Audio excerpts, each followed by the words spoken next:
শীতের দুপুরে ফুলকপি দিয়ে মাছের ঝোল কার না ভালো লাগে বলুন তো। এটা প্রায় সব বাঙালিরই প্রিয় খাবার বলা যেতে পারে, তাও যদি হয় কাঠের উনুন আর পিতলের কড়াইয়ে। চলুন তাহলে আজ এই রেসিপিটাই বানাই। ফুলকপি দিয়ে কাতলা মাছের পাতলা ঝোল বানানোর জন্য কাঠের উনুনটা জ্বালিয়ে কড়াইটা বসিয়ে দিলাম। এর জন্য আমি নিয়েছি লম্বা লম্বা করে কাটা আলু, ফুলকপি, 4 পিস কাতলা মাছ, সর্ষের তেল, পেঁয়াজ ও রসুন বাটা, হলুদ, নুন, আদা বাটা, টমেটো কুচি, ধনে গুঁড়ো, জিরে গুঁড়ো, কাশ্মীরি লঙ্কা গুঁড়ো, 2 চেরা কাঁচা লঙ্কা ও ধনেপাতা কুচি। কড়াইয়ে মাছ ভাজার জন্য সর্ষের তেল নিয়ে নিলাম। তেল গরম হয়ে গেছে, এবার মাছগুলো একে একে ভেজে নিচ্ছি।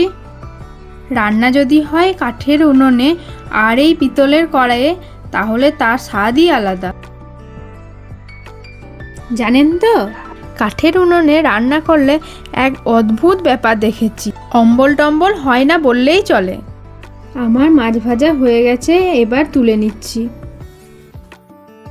ওই মাছ ভাজার তেলেই আলু আর ফুলকপিটা ভালো করে ভেজে নিচ্ছি। একটু করে নুন ও হলুদ দিয়ে দিলাম। কাঠের উনুনে রান্নার তো স্বাদ ভালোই হয়, কিন্তু কাঠের উনুনে রান্না করার ভালোই কষ্ট আছে। যখন ধুমোগুলো চোখে লাগে না, ভীষণ জ্বালা করে, কিন্তু টেস্ট হয় অসাধারণ। আলু ফুলকপিটা ভাজা হয়ে গেছে, এবার তুলে নিচ্ছি। মশলাটা কষিয়ে নেওয়ার জন্য আবার একটু তেল দিয়ে দিচ্ছি। এবার পেঁয়াজ রসুনটাকে তেলের মধ্যে দিয়ে দিচ্ছি, ভালো করে ভেজে নেব। দিয়ে দিচ্ছি কুচিয়ে রাখা টমেটোটা।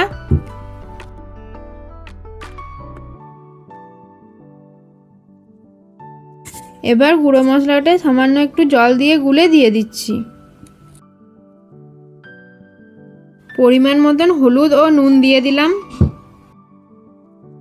দিয়ে দিচ্ছি বেটে রাখা আদাটা। ভালো করে কষিয়ে নেব যতক্ষণ না কাঁচা মশলার গন্ধটা যায়। কাঁচা মশলার গন্ধটা থেকে গেলে কিন্তু একদম ভালো লাগবে না।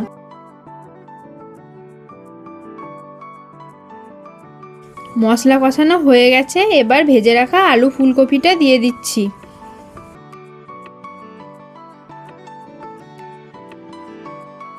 আলু ফুলকপিটা মশলার সাথে ভালো করে কষিয়ে নেব। ঝোলের জন্য জল দিয়ে দিলাম। আপনারা যেমন পরিমাণ ঝোল খেতে ভালোবাসবেন তেমন পরিমাণ জল দেবেন।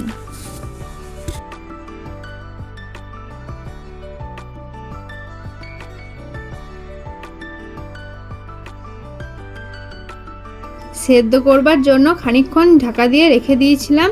এবার সেদ্ধ হয়ে গেছে, একে একে মাছগুলো দিয়ে দেবো। ব্যাস, কাতলা মাছের পাতলা ঝোল আমার রেডি।